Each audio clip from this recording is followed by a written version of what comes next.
Hello everyone. There are plenty of other tales for Rick and Morty to explore, even though the Rick Prime plot was abruptly and drastically changed in Episode 5 of Season 7. Originally, Rick and Morty was a silly, anarchic cartoon that ridiculed comedy and sci-fi clichés. But as the show went on, Rick and Morty created an unexpectedly dark canon of its own, and the infrequent episodes that explored Rick's past turned out to be more poignant than fans had anticipated.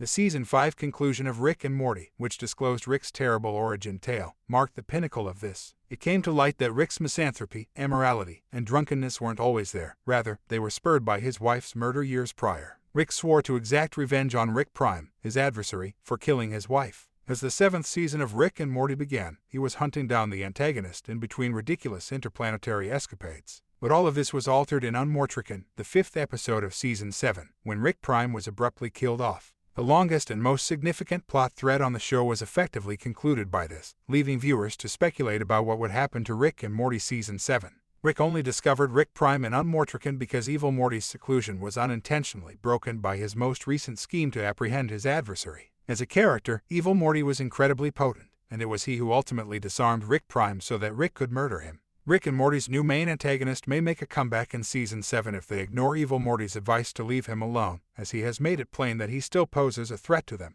Given that the Rick Prime storyline of Rick and Morty Season 7 abruptly ended in the middle of the season, it made the most sense for the show to focus on Rick's response to this development.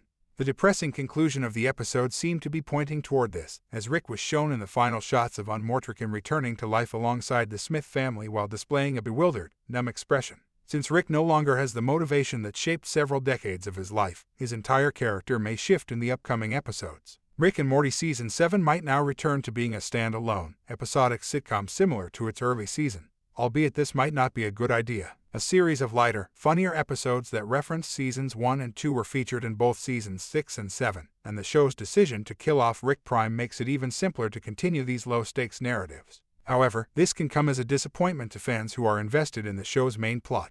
The entire Smith family was included in the storyline of Rick and Morty Season 7, Episode 4, although the journey was still distinctly reminiscent of past Rick and Morty adventures. In the same vein, although Jerry's place in the ensemble was highlighted in one episode of Season 7, no episodes of The Outing have focused on the female characters. Space, Beth, and Summer. Since Beth hasn't made many appearances in Season 7 thus far, Rick Prime's passing may present them with an opportunity to take center stage in future events. A large portion of Rick's recent misbehavior was justified by his compulsive quest for Rick Prime.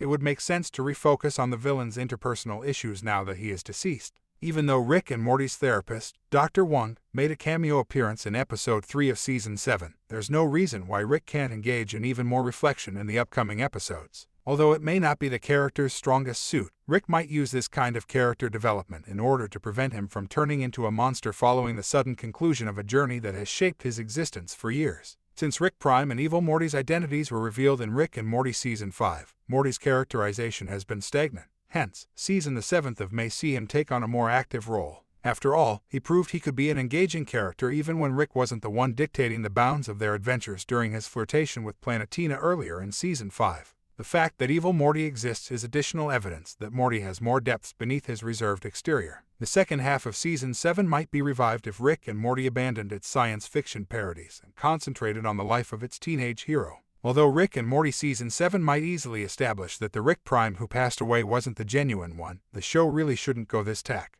Throughout the series, Rick Prime has consistently outwitted Rick and demonstrated his near invincibility by deceiving his adversary with complex holograms, robotic doubles, and other tricks. Therefore, even if Rick and Morty Season 7 would be a letdown by this dismal return to form, it would make logic if Rick Prime had deceived his adversary once more. The unbalanced power dynamic between Rick and Morty was the primary cause of evil Morty's development, as the opening moments of Unmortrican disclosed. Therefore, it would make sense for the show to eventually change Rick and Morty's constant dynamic in order to move past the Rick Prime plot.